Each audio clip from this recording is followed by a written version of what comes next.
Baik, nama-nama setan. Saya dulu pernah mengajar di Andara. Ada masjid di situ, cukup bagus juga. Itu pengajarannya spesial, fikih setan tuh. Dan belum banyak juga dikaji itu ya. Di nama-nama setan ini penting juga untuk kita pelajari karena nanti terkait dengan gangguan-gangguan yang harus kita hadapi. Biasanya kalau kita kenal itu, ya kenal gangguannya, tahu di mana lubang dan duri di jalannya, itu bisa kita hindari. Itu biasanya sahabat Hudzaifah al-Yamani itu ya, kalau orang tanya tentang nikmat kubur, beliau tanya tentang siksa kubur. Orang tanya surga, beliau tanya neraka. Sahabat-sahabat bingung, kenapa sih kamu nanyanya selalu begitu? Ya kata Hudzaifah radhiyallahu taala anhu, kata beliau, ya kalau orang tanya nikmat kubur, semua pengen dapat nikmat.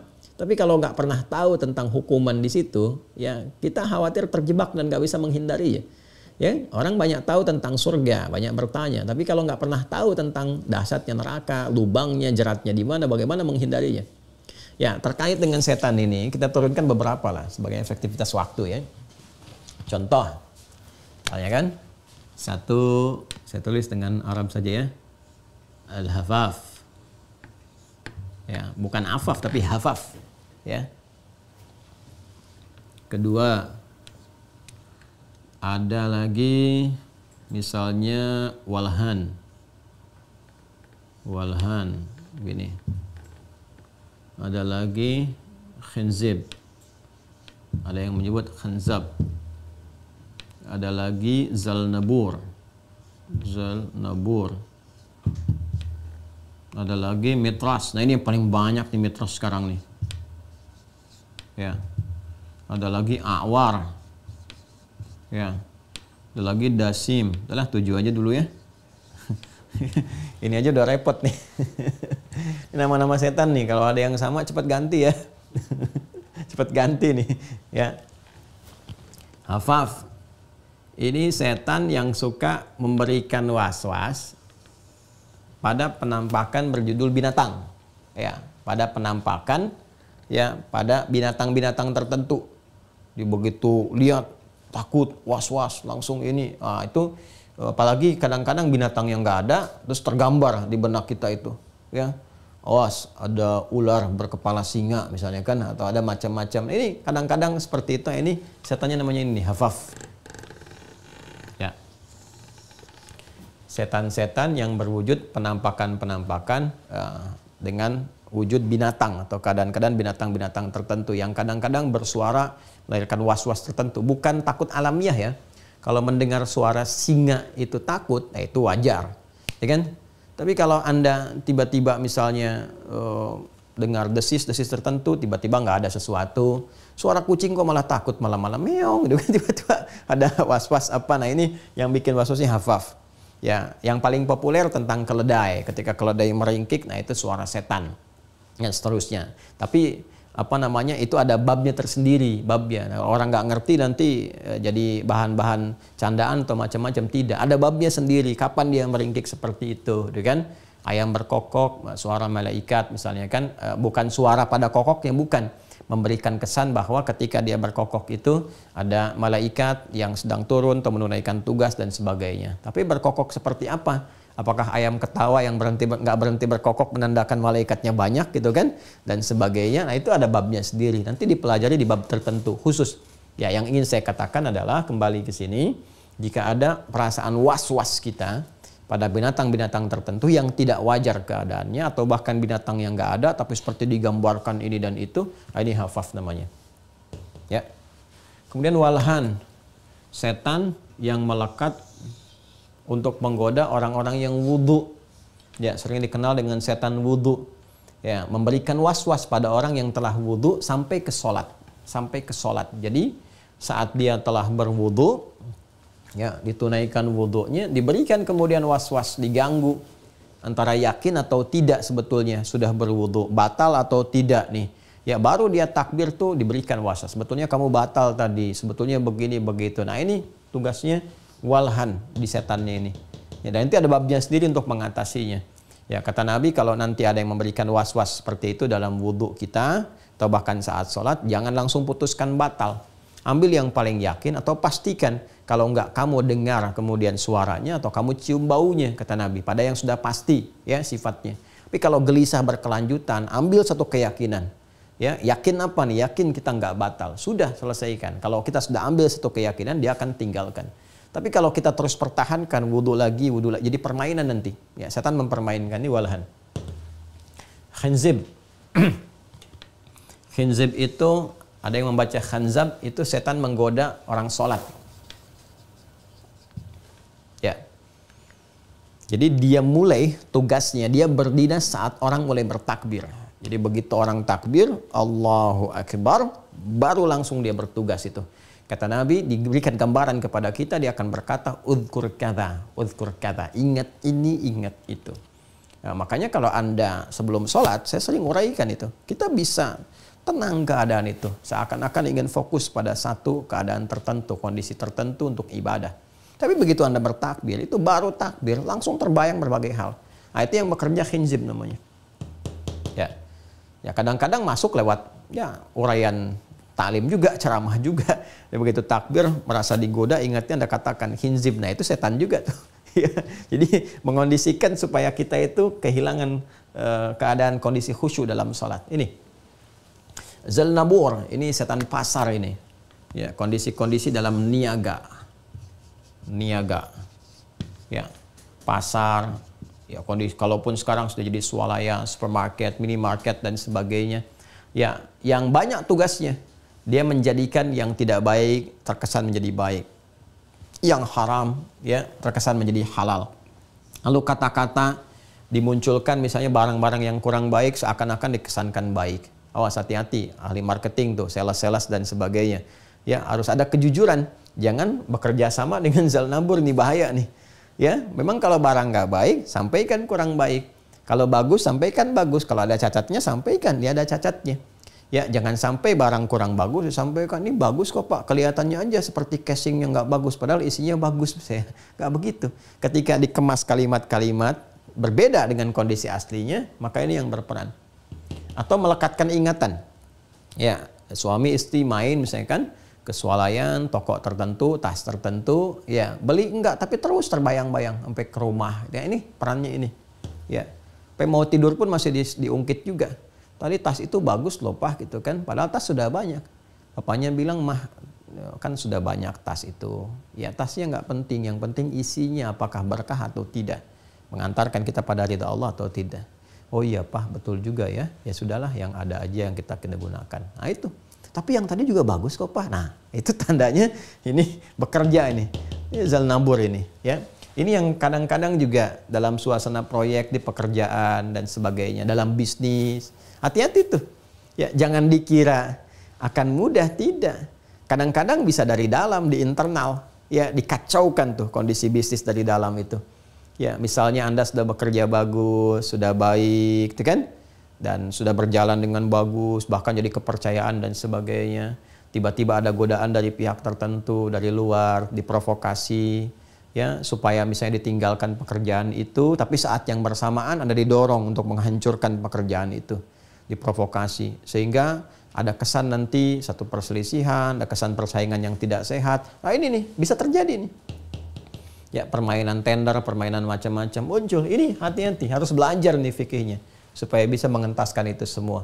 Ya, kadang-kadang kita mendapati misalnya yang kita percayai baik-baik loh, tapi ternyata itu yang terprovokasi sehingga menghasilkan pengkhianatan dalam pekerjaan.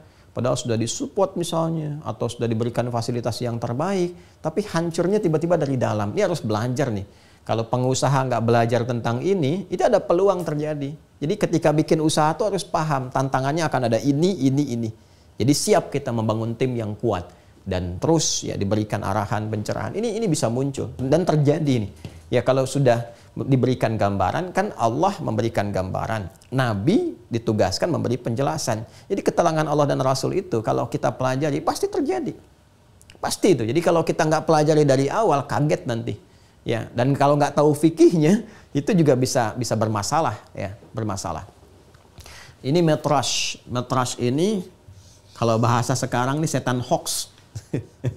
Ya, yang menggoda untuk menyebarkan berita-berita bohong, intisyarul kadzib. Nah, ini setan hoax, ini metrash nih namanya nih.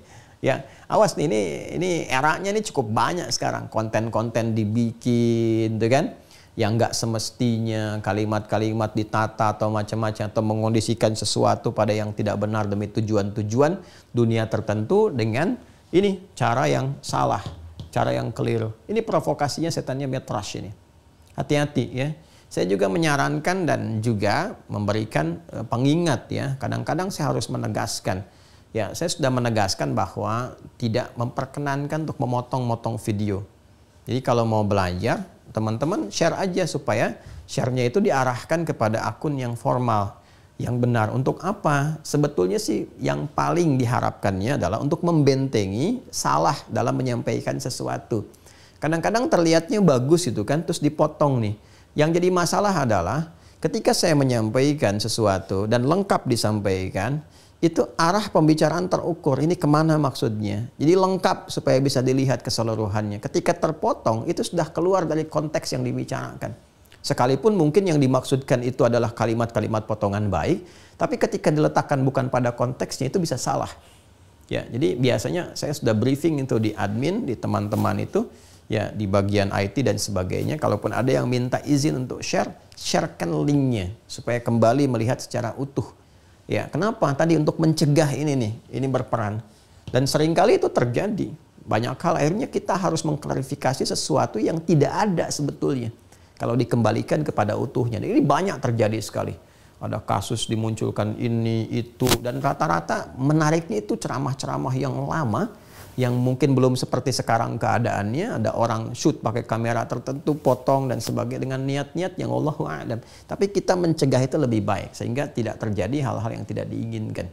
Di itu ya, membangun harmoni, kebaikan-kebaikan untuk mengalahkan provokasi ini itu penting sehingga terjadi hal-hal kondusif yang kita harapkan. Ini ya teman-teman ya.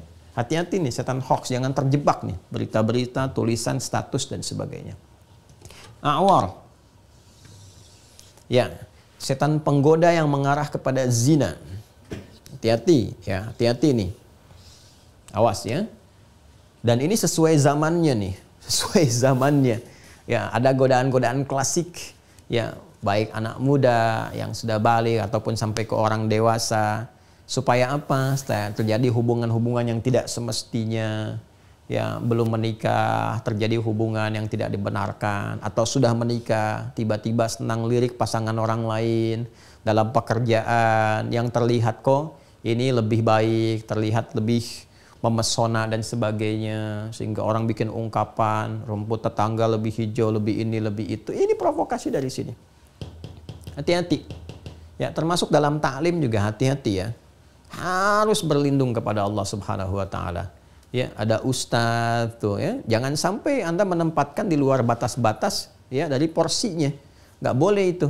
Ya, dari istri yang sudah punya suami dan sebagainya. Kagum proporsional. Boleh pada ustadz mengagumi pada ilmunya. Tapi jangan melampaui batas-batas itu. Itu pun kekaguman itu ya diarahkan kepada pujian kepada Allah untuk mendapatkan rahmat Allah Subhanahu wa taala. Jangan melampaui itu. Ya, apalagi sampai menghadirkan suasana-suasana yang tidak baik dan sebagainya. Tidak boleh hal-hal yang demikian. Ustadz-ustadz juga begitu tuh. Ya, harus sering didoakan supaya tidak keliru. Ya, bukan hanya popularitas, kadang bergaul dengan jamaah isi pengajian yang isinya perempuan semua atau sebaliknya, kan, dan sebagainya. Ada ustadzah tapi ada jamaah laki-laki dan seterusnya. Itu mesti berlindung juga karena ini bisa berperan kemanapun. Ya. Dan sekarang lebih sistematis, hati-hati. Sekarang kan dunianya tuh banyak digital. Awas, hati-hati tuh, digunakan teknologinya. Ya, bisa dengan prostitusi, bisa dengan chat-chat itu yang pakai media-media. Betapa banyak kan orang kenalan-kenalan di Facebook, di Instagram, dari yang tadinya chat jadi cek, ya, check in, cek macam-macam segala rupa, jadi mulai zina dan semua. Ini awar ini. Ya, betul-betul deh pergaulan-pergaulan sekarang itu mesti berlindung. Ya, dengan cara-cara yang baik. Mohon kepada Allah.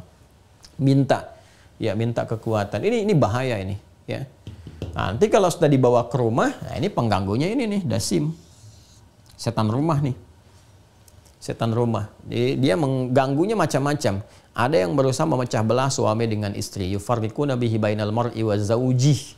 Ya, ini bisa mengganggu peran harmonisasi antara suami dengan istri.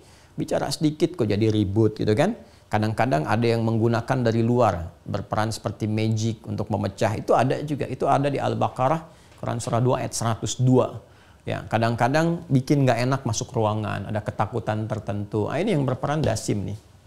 Dasim, ini ada babnya sendiri di rumah. Ya. Nah, ini diantara yang bisa saya uraikan. Nah, nanti ada beberapa yang lain-lain lagi yang bisa kita kemudian gali lebih jauh.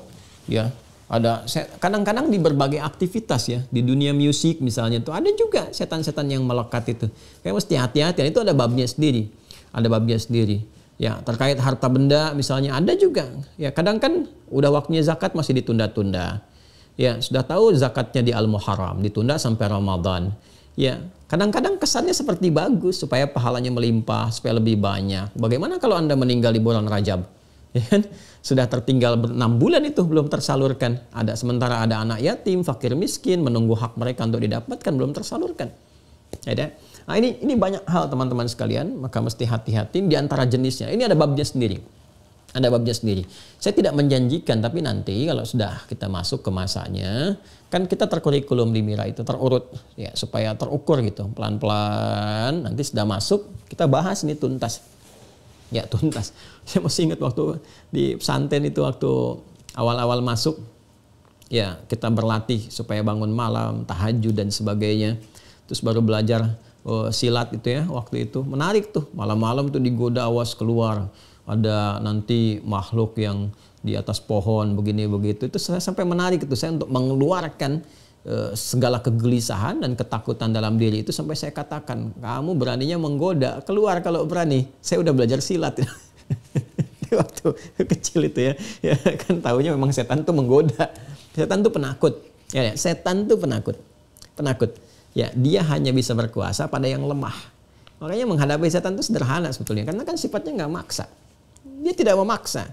Dan kalau kitanya kuat, beriman, melawan, sudah. Ya, dia nggak punya kekuatan. Pada orang beriman, mendekat kepada Allah nggak ada kekuatannya, kecuali pada orang-orang yang lemah. Ya. Dan memang ingin menjadikan setan bagian dari teman kehidupan. Waliyadzubillah, kita berlindung kepada Allah dari sifat-sifat demikian.